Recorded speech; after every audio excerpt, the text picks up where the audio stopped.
नमस्कार। आज हम बात करेंगे एक ऐसे टॉपिक के बारे में जो हमारी लाइफ में सबसे ज़्यादा इम्पोर्टेंट रोल प्ले करता है। हम हमेशा उपाय को लेकर इंटरेस्टेड रहते हैं कि कोई ऐसा उपाय हमें मिल जाए जिससे हमारे जीवन में बदलाव आ सके। मगर उपाय से ज़्यादा ये जानना ज़रूरी होता है कि प्लैनेट हमें खराब असर क्यों दे रहे हैं? खराब प्लैनेट की सबसे बड़ी निशानी क्या है? और ये बहुत ही सरल काम है।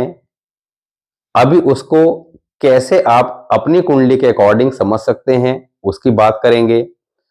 उपाय सेकेंडरी चीज है। सबसे पहले जीवन में क्या नहीं करना, क्योंकि जीवन में हम वही सब कार्य कर रहे होते हैं जो हमें नहीं करने चाहिए।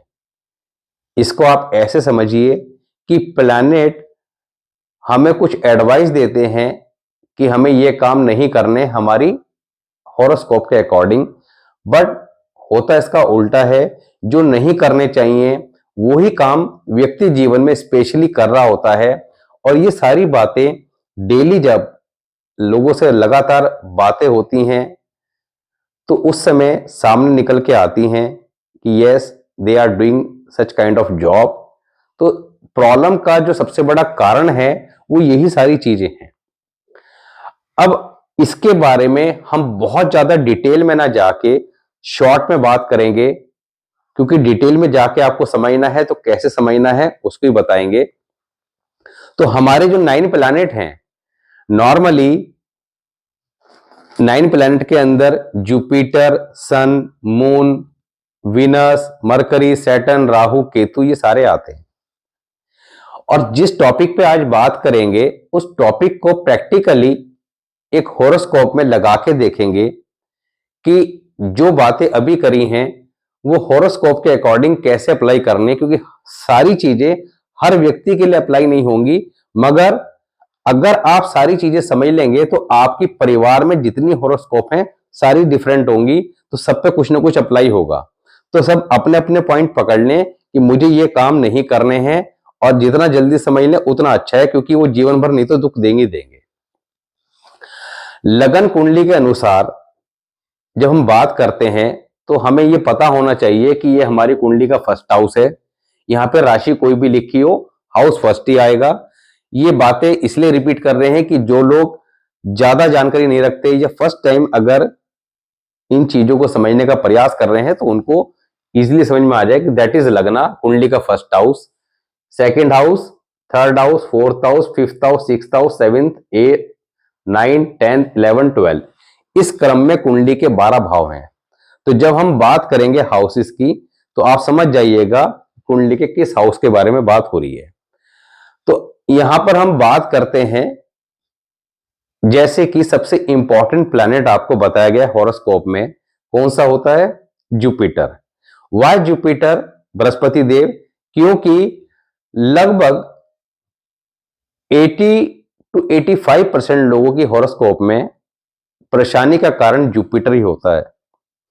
बृहस्पति देव हमारे जीवन में किस्मत के कारक हैं, और जीवन में जब किसी प्रकार का भी दुख आता है तो वो किस्मत की वजह से आता है। किस्मत खराब होती है तो कहते हैं ना हमारी किस्मत ही खराब है। तो जब आदमी दुखी होता है, किसी वजह से परेशान होता है, तो क्या कहता है? हमारी किस्मत खराब है। कोई व्यक्ति राइज कर रहा होता है तो उसकी किस्मत बहुत अच्छी है। बृहस्पति देव क्या है? हमारी गुडविल, इज्जत और शोहरत के कारक। समाज में हमारी कितनी इज्जत है, कितनी शोहरत है, और ये किससे आती है? धन से। तो ये सारी चीजें भी बृहस्पति देव से देखी जाती हैं। बृहस्पति देव कुंडली में खराब नॉर्मली क्यों होते हैं? क्योंकि बृहस्पति देव के पास कुंडली के अंदर सर्वाधिक डिपार्टमेंट है। कुंडली का second house, fifth house, 9th house, 11th house और 12th हाउस। अब यहां पर सेकेंड हाउस धन भाव है, तो धन भाव के नेचुरल कारक, तो कारक जो है वो उस घर के स्वामी से ज्यादा इंपॉर्टेंस कुंडली में रखता है। तो धन भाव के लिए सबसे ज्यादा कुंडली के अंदर बृहस्पति देव की इंपॉर्टेंस है। पांचवा घर किसका होता है?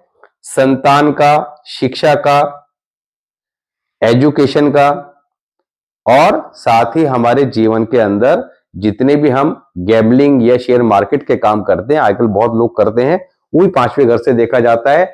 9th हाउस होता है हमारे पिता का, भाग्य का, इन सब चीजों का, हमारी हायर एजुकेशन का। और 11th हाउस है वो हमारी डिजायर का, यानी 11वां घर है हमारी आय का, और आय अच्छी होगी तभी हमारी डिजायर पूरी होंगी। हमारा social network 11th house. 12th house है हमारे विदेश यात्रा का, हमारे एक्सपेंस का, हमारे रात्रि के सुख का। अच्छा हुआ तो इन सब चीजों में बढ़ोतरी करेगा, खराब हुआ तो 12th हाउस किसका है? जेल का, अस्पताल का, अननेसेसरी एक्सपेंसेस का, इन सब चीजों पे खर्चे ज्यादा कराएगा। तो 5 घरों पे अकेले बृहस्पति देव का कनेक्शन है। अब इन 5 घरों की बात की जाए तो इनमें कहीं ना कहीं 5वें घरों में भी अगर बात की जाए तो 11th हाउस में उतना कंट्रोल नहीं है बाकी जितना पे है, क्योंकि 11th हाउस में शनि का कंट्रोल बृहस्पति देव के कंपैरेटिवली ज्यादा रहता है, तो वहां पर उन्हीं की चलती है। अब यहां पर बृहस्पति देव कुंडली के अंदर जो किस्मत के कारक हैं, और आप देखते हैं कि समाज के अंदर 20% लोग रिच मिलेंगे और 80% लोग middle class, lower class category में मिलेंगे। यानी कि जिसकी किस्मत बहुत अच्छी है वो बहुत धनवान बन गया, और जिसकी किस्मत खराब है वो जीवन के अंदर संघर्ष कर रहा है, स्ट्रगल कर रहा है। That is Jupiter. अब बृहस्पति देव हर एक की कुंडली में होंगे कहां? इन्हीं किसी हाउसेस में प्लेस्ड होंगे।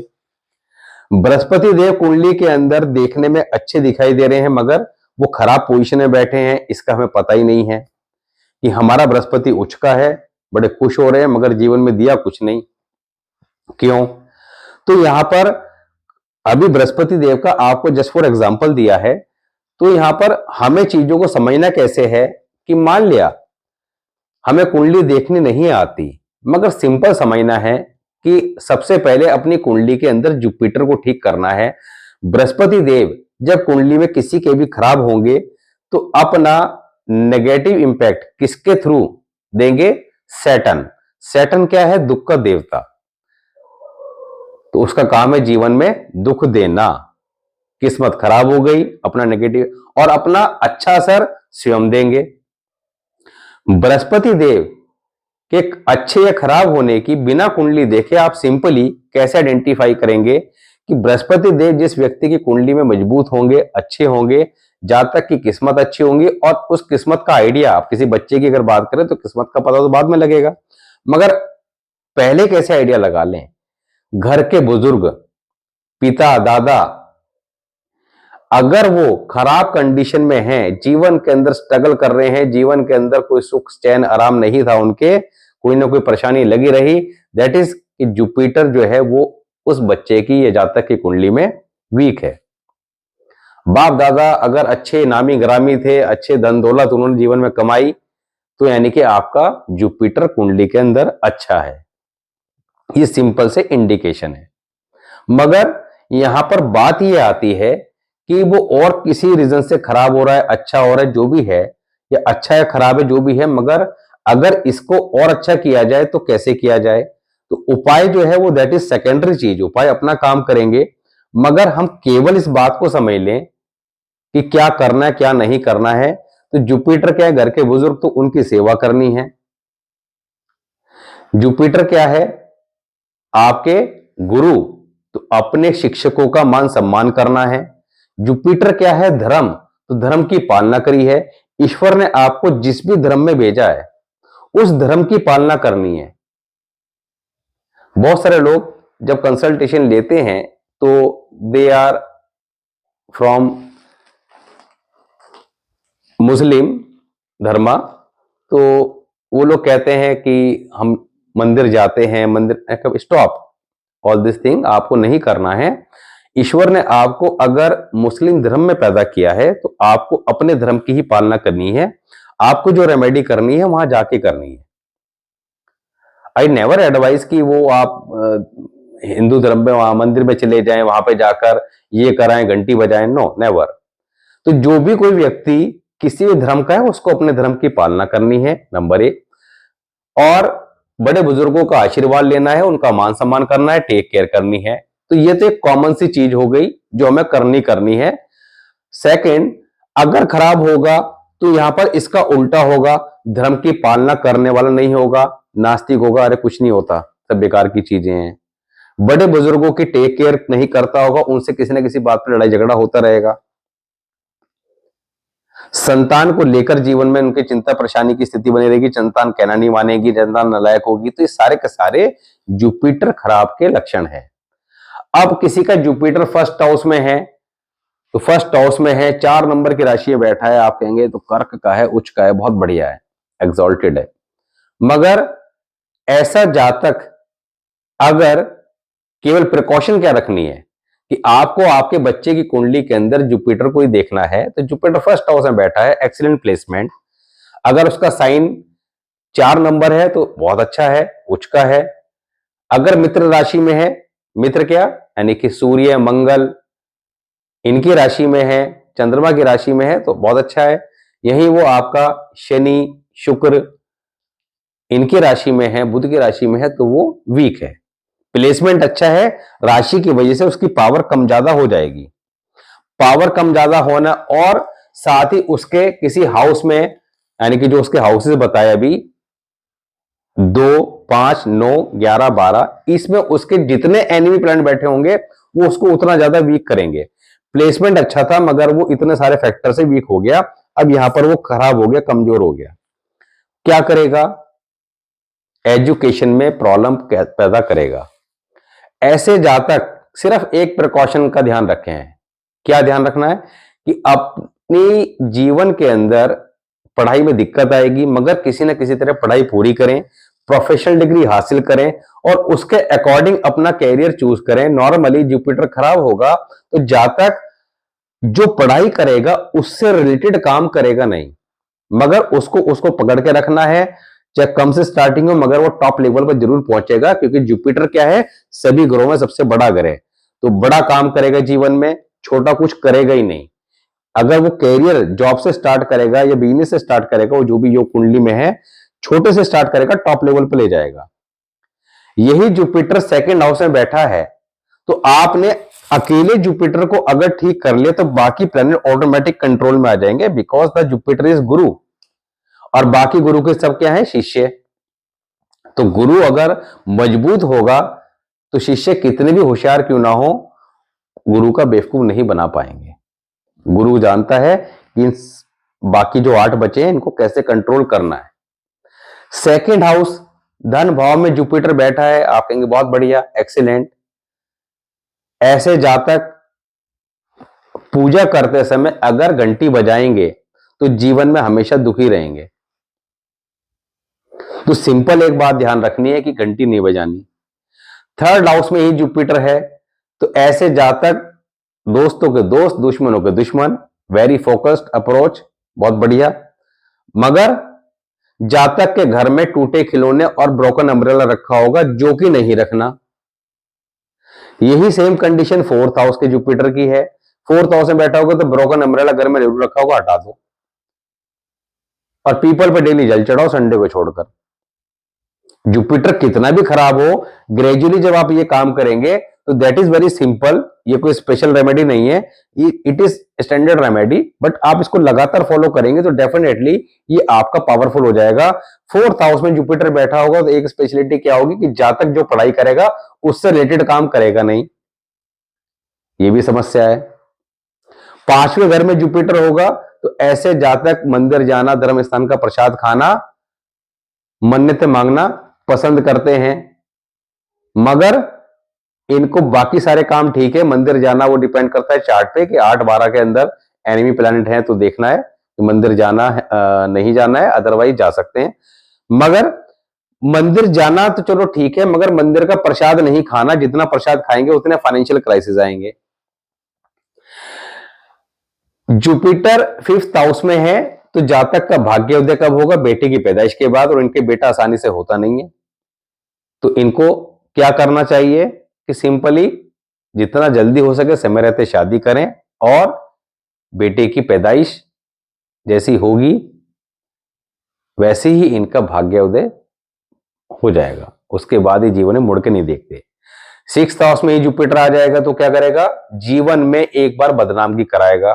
अब भी पिछली वीडियोस में सारी बातें बता रखी हैं, मगर जो लोग फर्स्ट टाइम देख रहे हैं और जो लोग पुराने भी हैं तो उनके लिए एक तरह का रिवीजन एक्सरसाइज हो जाएगी, ताकि उनको ये बातें बार बार सुनने से दिमाग में सेट हो जाएंगी। Practice make a man perfect. जीवन में एक बार बदनामगी कराएगा और बड़ी बढ़िया वाली कराएगा, यानी कि पब्लिकली बदनामगी कराता है। मगर इसी जुपिटर को अगर आपने टाइम से समझ लिया और इसको फॉलो कर लिया रेमेडी करके या प्रिकॉशन को फॉलो करके, तो यहां पर यही जुपिटर आपको जीवन में सारी इच्छाओं की पूर्ति करा देगा, क्योंकि 6th हाउस का जुपिटर जो है गॉड की ब्लेसिंग भी होता है। ऐसे जातक पर जब कभी मुसीबत आती है तो ईश्वर इसको मुसीबत से निकालकर ले जाता है।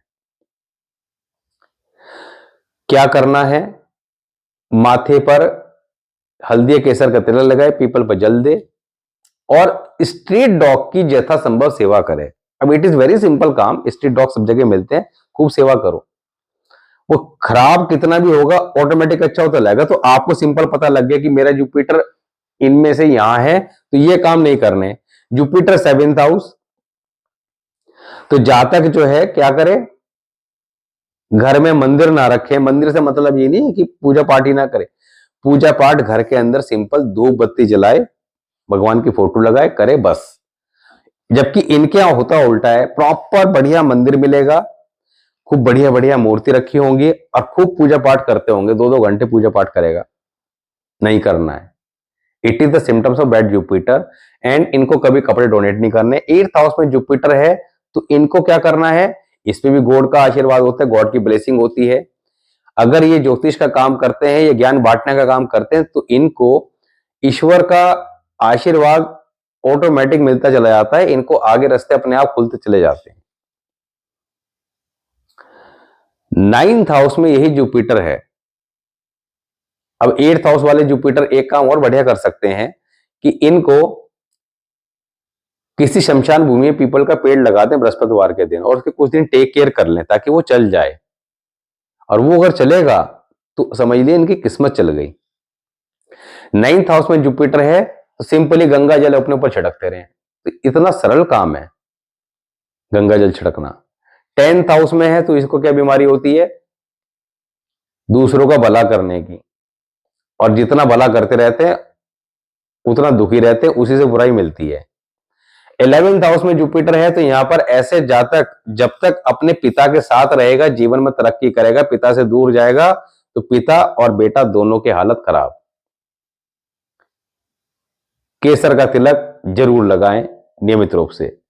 12th हाउस में जुपिटर है, एक्सीडेंट प्लेसमेंट, इनके घर में जाले वाले बहुत लगे होते हैं। It is the symptoms of bad Jupiter. And घर पे जो धार्मिक किताबें होती हैं उन पर डस्ट वस्ट लगी होती है, इधर उधर गिरी होती है, उनको तरीके से संभाल के रखें, साफ सुथरा रखें और घर को बिल्कुल साफ सुथरा रखें।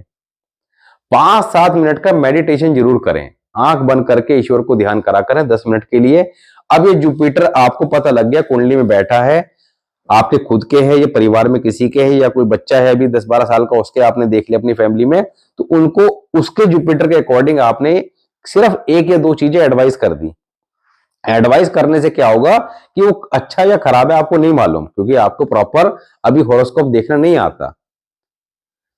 मगर आप ये चीजें अप्लाई करने मात्र से, ये कोई रेमेडी नहीं है, दिस इज द प्रिकॉशन कि ये काम करने ये नहीं करने, ये अप्लाई करने मात्र से वो ठीक होना शुरू हो जाएगा। ऐसे ही हमारे अदर प्लैनेट हैं, हालांकि अदर प्लैनेट्स के ऊपर हमने सारी बातें पिछली वीडियोस में बता रखी हैं। आपने सिंपली करना क्या है कि अपना चार्ट उठाना है, उसमें देखना है। जैसे ये चार्ट है, अब इस चार्ट के अंदर क्या है, मरकरी 12th हाउस, सन मार्स ये सब 12th हाउस में है। तो मरकरी 12th हाउस के वीडियो में जाकर आप चेक कर लें क्या करना क्या नहीं करना। सन 12th हाउस की वीडियो में जाके चेक कर लें क्या करना क्या नहीं करना। इसी तरह मार्स 12th हाउस। तो अगर कहीं 2 या 2 से ज्यादा बैठे हैं तो यहां पर यह समझ लें क्या करना क्या नहीं करना। जैसे फॉर एग्जांपल यहां पर अप्लाई करके देखते हैं। ये एक बिटिया की डिटेल है, दृष्टि नाम है, 17 जनवरी सन 2013 10 बजे सुबह के दिल्ली। इनके 12 वर्ष पूरे हो गए, 13वां स्टार्ट हुआ है अभी जनवरी से, आज से हुआ स्टार्ट, आज इसका बर्थडे भी है। तो जन्मदिन की हार्दिक शुभकामनाएं दृष्टि को, ईश्वर इनको खूब तरक्की दे, इनका भला करे। इनकी ये हॉरोस्कोप है, ये लगन कुंडली है एंड दैट इज वर्षफल। लगन कुंडली क्या है? कुंभ लगन की, चंद्रमा सेकंड हाउस, एक्सीलेंट प्लेसमेंट। आपने क्या चेक कर लिया? प्लेसमेंट अच्छा या खराब है? Placement excellent. Moon is the very very important planet according to compare to और प्लैनेट। वाई? क्योंकि मून क्या है? आपका पेशेंस लेवल है, आपका पीस ऑफ माइंड है। बहुत सारे लोग आपने जीवन में देखे होंगे कि पैसा कितने भी कमा लें मगर स्ट्रेस में रहते हैं, बिकॉज मून कहीं ना कहीं वीक होगा। धन कमा लिया, इज्जत शोहरत सब कुछ मिल गया, मगर स्ट्रेस रहता है। कुछ लोग परिस्थिति कैसी भी हो मगर बड़े कूल रहते हैं। जो कूल रहेगा वो ठंडा रह के चीजों को इजीली हैंडल कर पाएगा। जैसे कि क्रिकेट टीम में नाम था मिस्टर कूल, किसका था? राहुल द्रविड़ का। कि फास्ट पिच पे खेल रहे थे, बाकी प्लेयर क्या कर रहे थे? आ रहे थे, मार रहे थे और जा रहे थे घर पे, आउट हो रहे जा रहे हैं। तो राहुल द्रविड़ को कहा जाता था कि मिस्टर कूल प्लेयर हैं, बहुत ठंडे दिमाग के हैं। कोई बॉलर उनको कितना भी परेशान करने की कोशिश करे मगर वो कूल रह के शांत दिमाग से अपने स्टाइल में खेलते हैं। और उनके आने के बाद ये होता था कि ये जल्दी से आउट नहीं होगा, बाकी तो चले गए घर पे, मगर वो एक अकेले प्लेयर थे। तो यहाँ पे मून जो है वो सबसे इंपॉर्टेंट रोल प्ले करता है। Moon second house, that is excellent. अब इस एक्सीलेंट को और एक्सीलेंट कैसे करना है? तो यहां पर चंद्रमा द्वितीय भाव में है। द्वितीय भाव में चंद्रमा के सबसे बढ़िया फॉर्मूला, प्रिकॉशन क्या है भाई, क्या काम नहीं करनी, जिसकी बात करी थी अभी हमने, थोड़ा सा जुपिटर के आसपास की बात करी थी फॉर एग्जाम्पल के तौर पर। इसी तरह 9 प्लैनेट्स की है और आप चंद्रमा सेकंड हाउस के वीडियो में जाकर इजीली समझ सकते हैं कि अगर आपकी कुंडली में है। अब जैसे इसकी बच्चे की बात करते हैं तो ऐसे जातक normally always stay in upper floor, हमेशा अपर फ्लोर पर रहते हैं। But if they stay in ground floor the money will not come, पैसा नहीं आएगा। तो नंबर 1 रूल कि हमेशा ऊपर के फ्लोर पे रहना है, किसी पे रह लें ग्राउंड को छोड़कर। नंबर 2, ऐसे जातक के घर में कोई ना कोई झूला, भगवान की मूर्ति, शंख, शिवलिंग, ये सारी चीजें मिलेंगी जो नहीं रखनी। जूसर, मिक्सर, ग्राइंडर कोई ना कोई खराब पड़ा होगा या अक्सर जल्दी खराब हो जाएगा, या प्रेस, इन दोनों में से कोई ना कोई चीज रखी होगी जल्दी हो जाएगी, मगर ना खराब रखनी है और खराब हो जाए तो इमीडिएट ठीक करानी है। चंद्रमा सेकंड हाउस में पावर कंडीशन में है, ऐसे जातक के पास हमेशा धन आता रहता है कहीं ना कहीं से। पैसे की जीवन में कभी कमी नहीं होती, कहीं से आए आता रहेगा। तो उसको, इतने इंपॉर्टेंट प्लैनेट को हमें कैसे ठीक रखना है इसको समझना है। किसी की कुंडली के अंदर यहां चंद्रमा 2 नंबर होगा, वो कहेंगे बड़े खुश हो रहे, उच्च का है। किसी का 8 में बैठा हुआ कहेगा अरे ये तो नीच का हो गया। ऊंच नीच को भूल जाओ, प्लेसमेंट के अकॉर्डिंग प्रिकॉशन फॉलो करो, आधी प्रॉब्लम वही खत्म। Ketu third house, it is okay. Jupiter fourth house, यहां केतु कंजिक्यूटिव हाउस के रूल से जुपिटर के साथ आके मिल गया। अब जुपिटर के साथ जब केतु मिल जाएगा तो Ketu is the follower of Jupiter, Jupiter का चेला है। जुपिटर फोर्थ हाउस में excellent placement, this people are very intelligent, बहुत इंटेलिजेंट, बुद्धिमान, ज्ञानवान होते हैं। इनका पैसा एजुकेशन में बहुत खर्च होता है, अपनी खुद की और बच्चों की बहुत पैसा खर्च करते हैं। ऐसे जातक जुपिटर को पावरफुल कर लें, अच्छा कर लें, ये केतु ऑटोमेटिक ठीक हो जाएगा। केतु यहां पर जुपिटर से आके मिल जाएगा अकॉर्डिंग टू रूल ग्रामर के। तो बृहस्पति और केतु का कॉम्बिनेशन बन जाएगा। बृहस्पति और केतु जब कुंडली मिल जाते हैं तो यहां पर बाप और बेटे या गुरु और चेले का कॉम्बिनेशन। ऐसे जातक ओबीडियंट चाइल्ड होते हैं, they always follow the instruction of their father and take care of their parents, माता पिता का जीवन भर ध्यान रखने वाले। हालांकि यहां पर सन का प्लेसमेंट 6 नंबर साइन में है, तो सन और सैटर्न का तो कनेक्शन बैठ नहीं रहा है, तो फादर का कहना मानने वाले बच्चे बनेंगे और माता पिता दोनों का ध्यान रखने वाले। Very good. क्या करें सिंपली, इस जुपिटर को अच्छा रखने के लिए पीपल पे सिर्फ जल देते रहें और घर के अंदर ब्रोकन एम्बलर न रखें। ये जुपिटर अगर पावरफुल होता चला जाएगा तो ये केतु ऑटोमेटिक अच्छा रिजल्ट देगा। ऐसे जातक के जीवन में यात्राएं बहुत होती है और वो यात्राएं लाभप्रद होती हैं। शनि और राहु नाइन्थ हाउस में आ गए। अब शनि और राहु नाइन्थ हाउस में आ गए, इसको कैसे समझें? ये एक तरह का श्रापित योग कुंडली में बनाते हैं।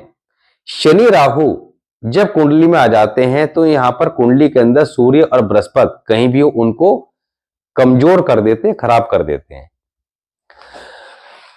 राहु नाइन्थ हाउस, अब पहले तो इनको ठीक रखने के लिए क्या क्या चीजें फॉलो करनी है, तो जब भी बता रहे थे ना जुपिटर के अकॉर्डिंग कि ये काम करने ये नहीं करने। राहु नाइन्थ हाउस, घर में टेडी बियर सॉफ्टवेयर रखे होंगे, नहीं रखे हैं तो आ जाएंगे, नहीं रखने हैं कभी ना लेने हैं। ऐसे जातक के मोबाइल में धार्मिक भजन चलते होंगे, धार्मिक भजन सुनने की आदत होगी। वॉलपेपर, डीपी, स्टेटस और घर की डोरबेल धार्मिक, घर में कोई ऐसा म्यूजिकल इंस्ट्रूमेंट जिसमें सुबह शाम कोई धार्मिक चलता रहता होगा, ये सारा कुछ देखने मिलेगा, जो कि नहीं करना। ऐसे जातक के परिवार में किसी न किसी की दो शादी जरूर होती है। ऐसे जातक दूसरे धर्म के प्रति आकर्षित होते हैं, जो कि होना नहीं है। सैटर्न नाइन्थ हाउस 3 प्रॉपर्टी के योग कुंडली में बनाता है। जातक के नाम पे 3 प्रॉपर्टी जीवन में अवश्य बनेगी, मगर रखनी दो ही है। सिर्फ ये प्रिकॉशन बात हमें ध्यान रखनी है। इन दोनों का रिजल्ट किस पे डिपेंड करेंगे कि कोई प्लैनेट कुंडली में जहां बैठा हो उसके मालिक और कारक अगर पावरफुल पोजीशन में है तो वो खराब रिजल्ट नहीं देगा। मगर इसके अपोजिट दूसरा रूल ये भी है कि जुपिटर के हाउस में शनि और राहु आके बैठ गए तो ये जुपिटर को कमजोर करेंगे। तो इसको ऐसे समझिए कि आप खुद एक अच्छी पोजीशन पे हैं। अब जुपिटर अच्छी पोजीशन के साथ बैठ गया आपका 4th हाउस में। 4th हाउस का जुपिटर क्या करेगा? ऐसे जातकों को बड़ा घर, बड़ी गाड़ी का शौकीन बनाएगा और वो जीवन में इनको मिल जाएंगे।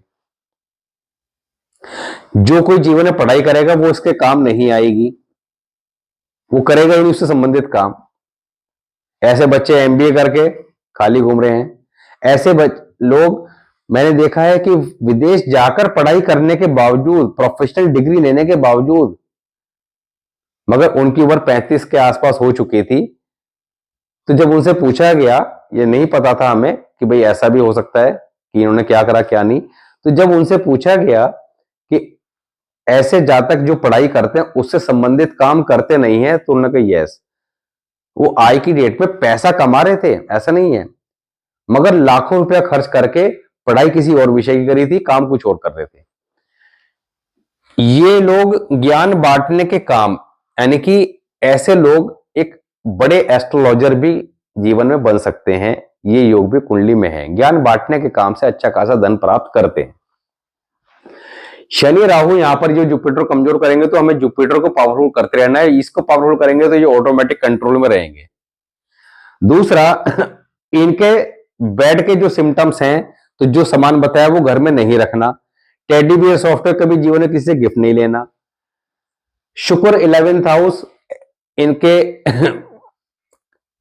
शो ऑफ के शौकीन बहुत होते हैं, दिखावा बहुत करते हैं, अंदर से उतने मजबूत नहीं होते, मगर लोग इनको पैसे वाला समझते हैं। ये बड़े होके बड़े रॉयल स्टाइल में रखना। मान लिया चाहे एप्पल का फोन लेना है, अब चाहे पैसे नहीं थे मगर वो रेंट पे ले लिया, ईएमआई पे ले लिया, लेना एप्पल का ही है। तो इस तरह का नेचर होता है। Budh, Surya, Mangal all together placed in 12th house, that is excellent placement of 3 planet. तीनों का ये कॉम्बिनेशन अच्छा परिणाम देता है।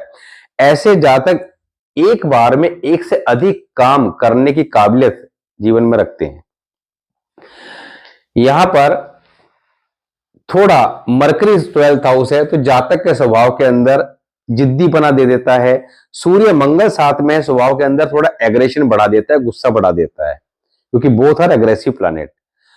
मगर जिद्दी स्वभाव के होते हैं। प्रॉब्लम क्या होती है कि जीवन में सुनते सबकी है, करते अपने मन की है। ये अच्छी या बुरी बात कोई इनके दिमाग में बैठ गया तो उस पर टिके रहते हैं। ये जीवन में रॉन्ग डिसीजन लेने के कारण हमेशा नुकसान उठाते हैं। तो इनको हमेशा जीवन के अंदर दूसरों से एडवाइस जरूर लेनी चाहिए कोई भी डिसीजन बड़ा लेने से पहले।